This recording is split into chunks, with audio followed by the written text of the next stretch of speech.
Yo, what's going on, boys? It is day number 39 of reading through the book of Job. We are nearing the end of this series. So again, just a big thanks to everybody who has been supportive of this series for the past month and almost a half, really. So today we're going to be looking at another kind of extended version of a response from the Lord. So for yesterday, we were covering how the Lord was kind of asking questions to Job. He's like, hey, if you're so... do you give orders to the land? Do you give order to the way things happen on Earth, things like the weather and how the animals move?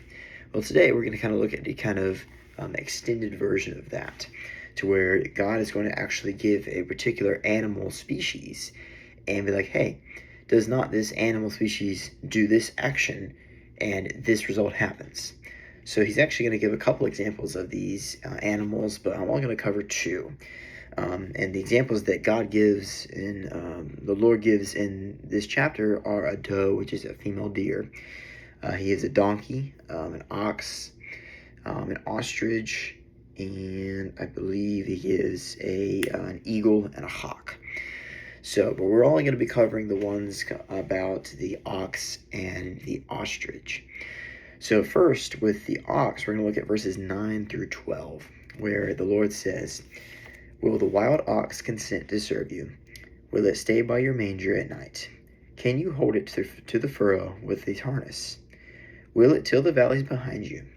Will you rely on it for its great strength? Will you leave your heavy work to it? Can you trust it to haul in your grain and bring it to your threshing floor?" So for a quick second, I want you to think back to, social studies history class. And most of us can kind of get a remnants of an ox that people used back in the day to till the fields, to kind of till up the dirt, to flip it upside down. Because as most of us know, farmers, what they'll do is they'll grow a plant, and instead of just planting another seed back in the same spot, they'll run a till through it, and they'll basically flip the dirt over to where the dirt on top becomes the dirt in the deep of the ground, so that deep and enriched soil comes to the top, to where you get that new, freshly soiled, and that plant can go through and thrive up to continue going. And that cycle continues every year, and it has done that for many, hundreds of thousands of years. And what's interesting is, he's talking about, how you rely on this ox to go out and till your fields, and you can put full trust in it that it's not going to run away, it's not going to leave you, it's not going to destroy you, it's going to provide you with what you need for your food resources, and to provide you with strength and help you move these big objects like boulders, and help you put these big pieces together, maybe for like your house or something. He's like, so why, why? And the question is like, why does the ox serve you on its own? Why does it not just say, hey, I'm going to go out and do this thing on my own? Why does it choose to do that? Well, it's because that's the way it was instructed by the Lord. It was instructed to be a servant. It was instructed to follow what God commands it to do. And if we think back to the other day, we think to humans. Humans are the only conscious species that are created with free will. And what that means is that we have the ability to choose whether or not we want to obey God's commands or we want to disobey his commands. In other words, we can say, okay, God, I want to obey your commands. You're going to say, okay, God, I'm going to, say no. And God's not going to, he's not going to, I wouldn't say not kill us, but he's not gonna, he's just gonna let us be. He's gonna be like, okay. He's like, you disobey my commands? He's like, well, now, now you're gonna go through a hard part of life. And so we know that this ox, and obviously, we don't have this kind of, equipment that we use today. We have much more advanced machinery and stuff like that. But, the ox was able to allow you to complete daily tasks, again, to till the fields, move big objects.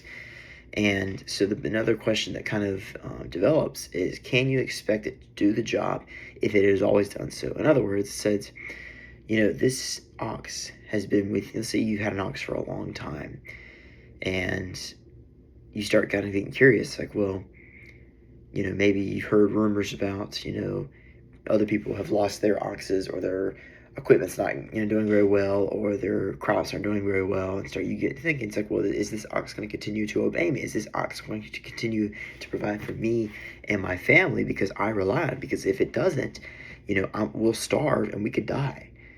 And the answer to that is, well, God always provides. God always provides. And I love how he uses these animals that at first we read it and you're like, what? Like, how does this relate to us? But again, it goes back to humans are conscious beings that we have the ability to choose whether we want to obey or not. Animals are not. Animals will obey God's commands exactly the way he wants them to do so. So if God commands the donkey to go run in the middle of the field, the donkey will go do that. Whereas humans, God will say to us, oh, go run in the field. And we have the ability to say, well, I don't want to. And obviously, we do need to obey God's commands, but at the same time, God isn't forcing on us. He's not saying you have to do this. He's not this dictator. He is a loving individual that is understanding and is willing to embrace us with open arms. And so this leads me to my second set of verses that we will read on an ostrich. And I'm not going to read the whole kind of part of the ostrich, but we're going to cover a portion that really helps us understand why trust is very important. What kind of trust looks like. An example of how trust looks in real life. So, verses 14 through 17, the Lord says, she lays her eggs on the ground and lets them warm in the sand, unmindful that a foot may crush them, that some animal may trample them. She treats her young harshly as if they were not hers. She cares not that her labor was in vain, for God did not endow her with wisdom or give her a share of good sense. So,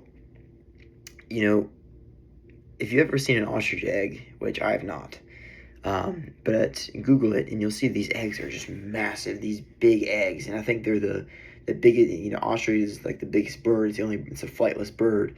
But there's these massive eggs that are like the size of, I think it's like a softball, maybe a little bit bigger.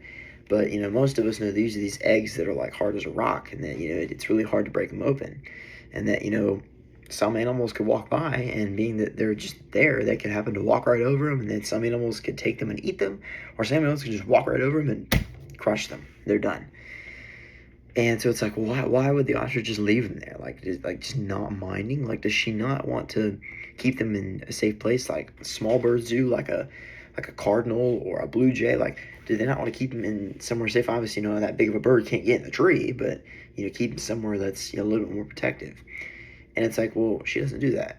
She's very mindful, and she trusts that the eggs will not be harmed. She trusts in her maker, God. He'd be mindful that God is the same creator of animals, and God created us, and he also created the animals.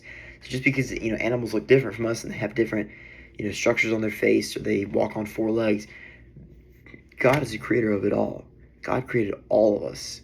He didn't just create humanity. He created everything. Everything that lives, has lived, and will ever live on the earth, God created it. And so what this kind of tells us is that we are instilled with the ability to learn, see, and make things happen because we trust. And I love the second part that, she says she treats her young harshly as if they weren't hers.